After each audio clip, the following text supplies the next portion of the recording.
Smith Show starts right now.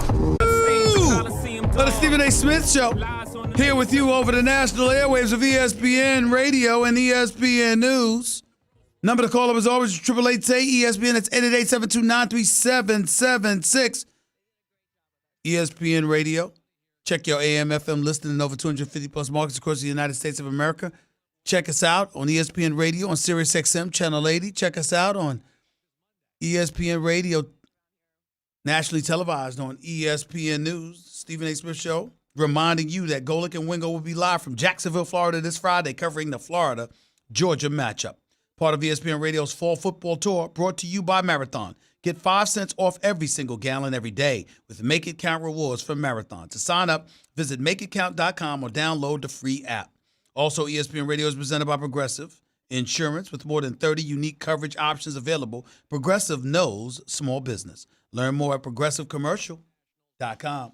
On the line with us right now, outstanding NFL analyst for the family, outstanding contributor to ESPN's First Take, to ESPN's Get Up in the Morning, also NFL Live, former two-time Super Bowl champion with the New England Patriots, former New York Jet.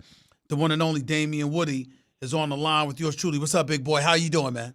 I'm good, my brother. How you doing? I'm doing all right, man. Listen, man, before I get to asking you this question, I apologize for having to annoy you with this, but I'm going to have to let you listen to Baker Mayfield talking about the Cleveland Browns and getting into it with a reporter. Let's listen to what happened. It seemed like there was a lack of urgency there. There was something going on. There was a penalty, so we were negative yardage. No, but there was a lot of time between snaps. Well, when the penalty happened, then we're behind the chains. No, stop saying but. I just told you the clock was running and we had a penalty. Do you want to give them the ball back? No, you don't play. You don't know it. That's just plain and simple. Was I happy with the drive? No, we didn't score points. It's the dumbest question you could ask. What? Jesus, Tony. That was Baker Mayfield snapping at a reporter in Cleveland. There's a lot that I could say about it. I think that Baker Mayfield is digging a hole for himself that ultimately he ain't going to be able to get out of. I like the candor. I like the abrasiveness at times, the fiery combativeness, rather, there is. But I think sometimes it's incredibly misplaced. I wish he was as fiery against the opposition as he is against the media, but it is what it is. Your thoughts about what you're seeing from Baker Mayfield at this particular juncture, Damian Woody? Well, I think it's Baker is just learning how to channel that energy, that chip on his block that he's had for, seems like going back to high school. It's really served him well up to this point. Having all the success that he had at Oklahoma and being a Heisman Trophy winner, going on to being the number one pick in the NFL draft, where there were a lot of naysayers, doubters, but the reality is this: sitting at 2-5, okay, and the reporter that was asking the question is. Hey, Damian, I'm going to interrupt you. Let me know when your signal gets clear because we've been having some trouble with our lines. I apologize to my listeners for that as well. Make sure you let us know when you get a clear line, and we'll definitely make sure to have you back on. 888-SAY-ESPN. It's 888-729-3776. I'll get back to Damian Woody in just a second, but that's not the only storyline I wanted to get to. I wanted to get to Jamal Adams as well because earlier this week he called out Joe Douglas, general manager for the New York Jets, for trying to trade him. Douglas obviously denied that, said he was just listening to calls and all of this other stuff. He was not trying to move Jamal Adams at all. And I agree with him. That's his job, to listen to phone calls. I mean, just because you're listening doesn't mean that you're trying to move somebody. But Jamal Adams wasn't finished with that yesterday. He clapped right back at Joe Douglas and those who would believe what Joe Douglas had to say in as it regards not wanting to move Jamal Adams. Listen to the Jets safety speak as candidly as he always does.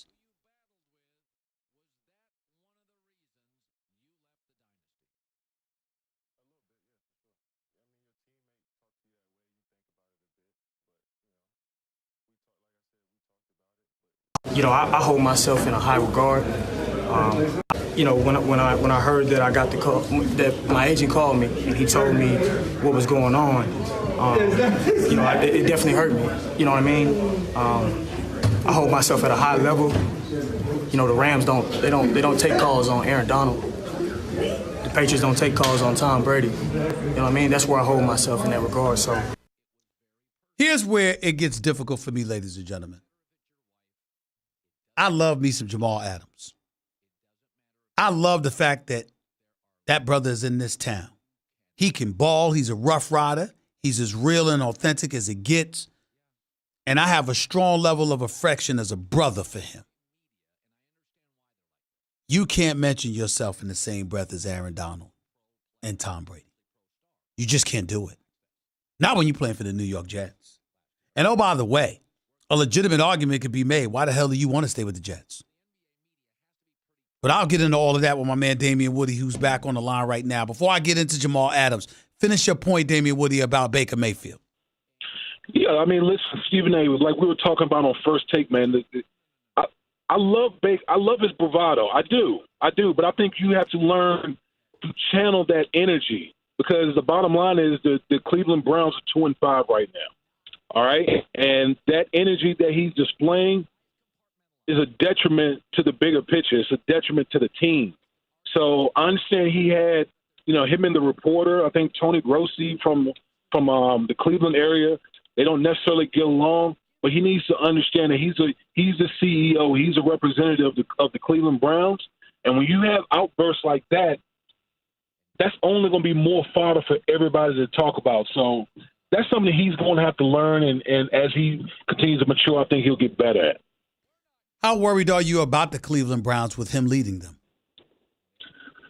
I'm worried about the Cleveland Browns. Number one, listen, they have a rookie head coach who basically last season was a position coach. Okay, you're talking about leading a franchise that's been abominable since the inception, since they came back into the league as an expansion team. That's a big task for a guy who was a position coach. Then on top of that, you're helping guide a second-year quarterback who's very combustible. You have Odell Beckham Jr., who's very talented and combustible. Jarvis Landry. They got a bunch of young players on this football team. So I always felt like it was a mistake with the hire at the head coach, man, particularly with these young fellas that they got to groom and get ready to go. Well, you preaching to the choir with that. I've been lamenting the hire of Freddie Kitchens as head coach for a long time. To go from a positional coach to the offensive coordinator to the head coach inside of a year is utterly ridiculous. Really inside of 8 months, for crying out loud. But that's exactly what happened with Freddie Kitchens, which is absolutely amazing to me. We're talking to Damian Woody right here on Stephen A. Smith Show. ESPN Radio, ESPN News. Jamal Adams, I just played some sound from Jamal Adams responding and clapping back at Joe Douglas, general manager for the New York Jets, who swore he wasn't trying to trade Jamal Adams when he fielded calls from other teams about him. What did you make of that whole situation with Jamal Adams and the New York Jets? Well, number one, I think pride is playing a big factor in all this. Jamal Adams is a prideful person. Very good player. There's no one can dispute that. Very good player. But Stephen A., here's the facts in this whole situation.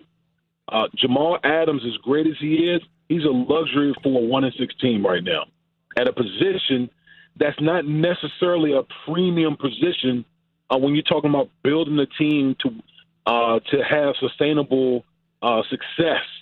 So GM Joe Douglas was literally doing his job. When teams call in a situation like the Jets who are 1-6, inquiring about a player, you have to listen. That is his job description.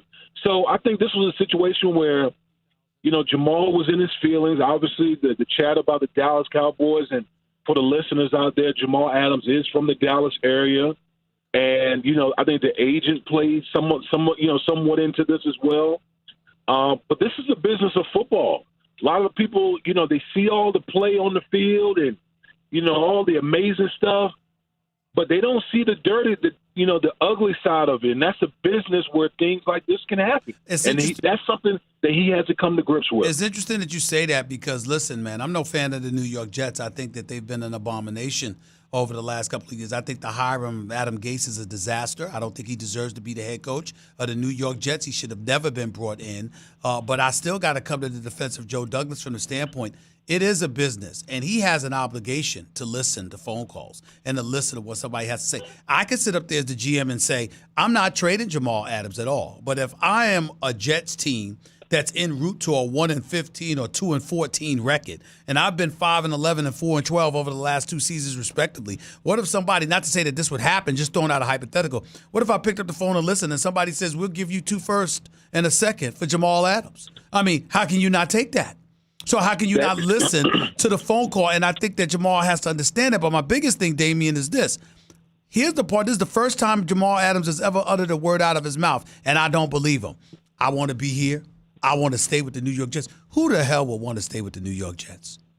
I don't believe that, Damian. I don't believe it. I don't believe it. I don't believe that a Rough Rider and somebody who can ball like Jamal Adams literally wants to stay in New York City with these New York Jets. I don't believe it. Well, listen, I've always said this, Stephen. Before I came to New York, man, I always said that if you win in New York, you're a made man. There's nothing like winning in New York City. It's a tough deal with the New York Jets because they haven't been relevant or haven't been good in a long time. But you know, when the whole thought of going back to play with the Dallas Cowboys, was like a reality, I'm sure that was very enticing. I do believe I absolutely agree with what you said. That I don't think he wants to be here, but he's going to put on a straight face and know that and face the reality of he has no choice in this matter. He has no say in this matter moving forward.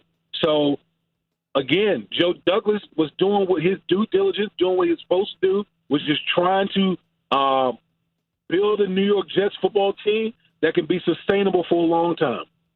Damian Woody right here with Stephen A., ESPN Radio, ESPN News. Let's go around the league and just notice what we're dealing with here. The Patriots are 8-0, but the Baltimore Ravens 5-2 atop the AFC North are getting set to go up against them. What do you anticipate in this encounter between the Patriots and Lamar Jackson and the Ravens? Well, this is by far the Patriots' biggest test, this season. I think last week when the Patriots faced the Cleveland Browns, they were exposed somewhat by the running game, and Coach Belichick knows that.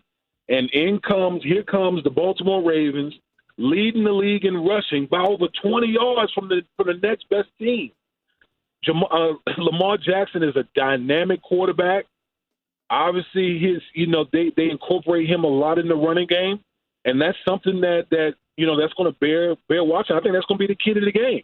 How will the Patriots contain Lamar Jackson and that rushing attack? Can they make them one-dimensional and make Lamar Jackson beat them through the air?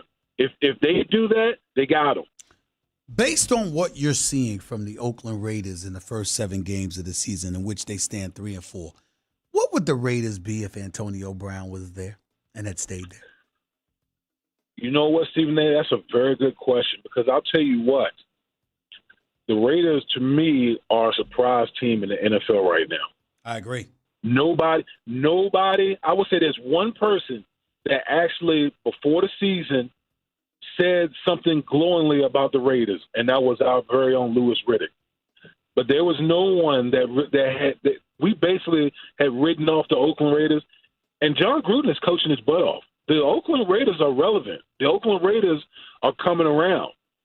They're not there yet. Obviously, they play in the AFC West, but man, if that whole thing had worked out with Antonio Brown, with the Oakland Raiders, with that offense, and with Josh Jacobs in the backfield, and that Raiders offensive line, boy, that Raiders offense would have been scary. I can tell you that. I got to give John Gruden a lot of love. I really, really do. I think he's doing it. I know they're just 3-4. I think he's doing one hell of a job in Oakland this year. I really do. They're far more competitive than I thought they would be, and they deserve a lot of credit. And he got screwed over by Antonio Brown, because if you think about it right now, I believe if Antonio Brown was there, I think you're looking at a 5-2 Raiders team right now.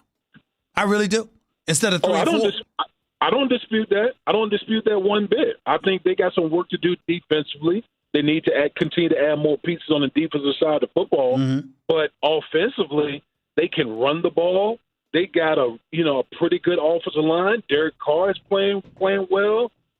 Tyrell Williams coming over from the Chargers is playing well. Hunter Renfrow. They got pieces, man.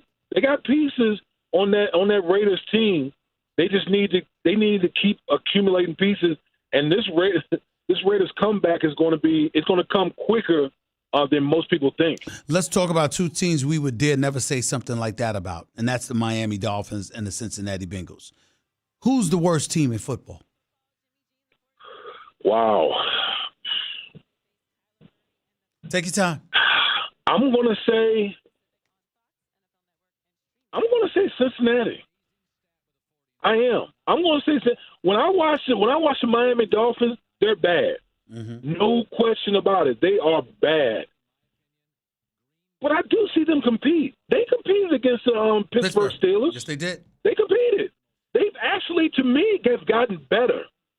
They've gotten better with their roster being stripped down because of this whole rebuilding, tanking, or whatever you want to call it. Mm-hmm. They're actually competing. So if I had to look at the two organizations and say which one is heading in the right direction, it'll be the Miami Dolphins. Let's transition to the NFC conference. If you're the Carolina Panthers, particularly after you just got blitzed by San Francisco like 51-13, now that the honeymoon is over, per se, for Kyle Allen, do you take him out after last week's performance and bring Cam Newton back in, or do you leave him in there? Listen, I still think that you leave Kyle Allen. He's only lost one game. And I know it was an embarrassing loss. I get it. But the 49ers are going to do that to a lot of teams. The 49ers are that good.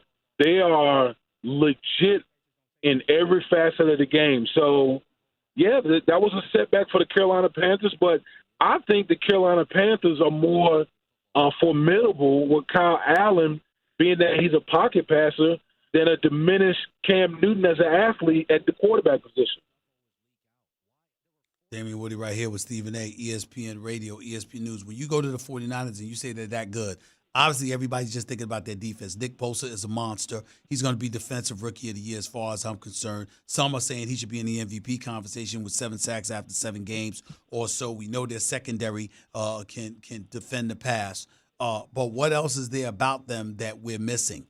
Clearly, it's not just defense and the way they play defense that has, warranted all of the praise that they've received.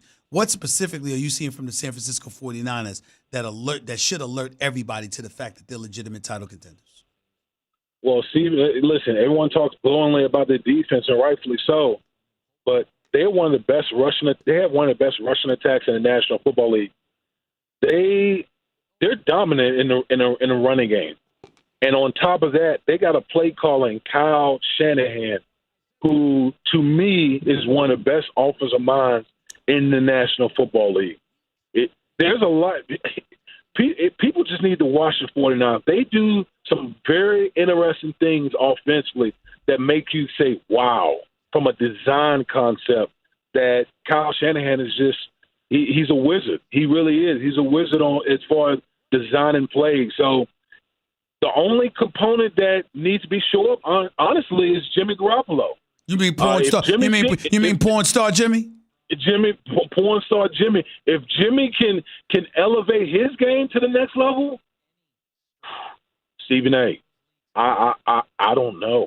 I don't know about the other teams in the NFC if Jimmy G really starts coming along.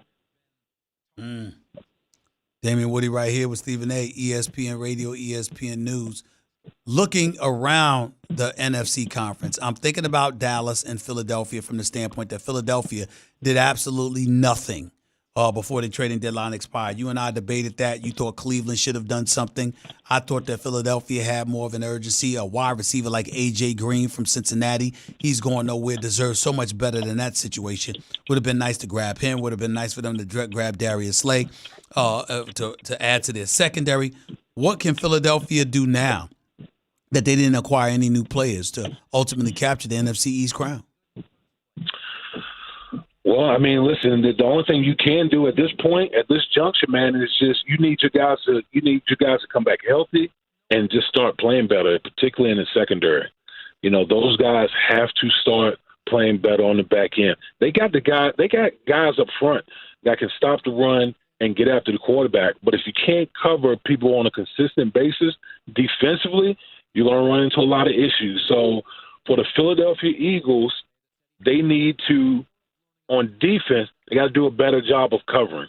If they do that, this Philadelphia team, I hope people aren't writing off Philadelphia. I hope people aren't doing that, because if they can get Deshaun Jackson back, which is a big part of from a schematic standpoint, the deep threat, if they get him back and they're starting to run the ball well, this Philadelphia Eagles team is going to be right there. They're going to have a say in all of this in the NFC. Damien Woody right here with Stephen A., ESPN Radio, ESPN News.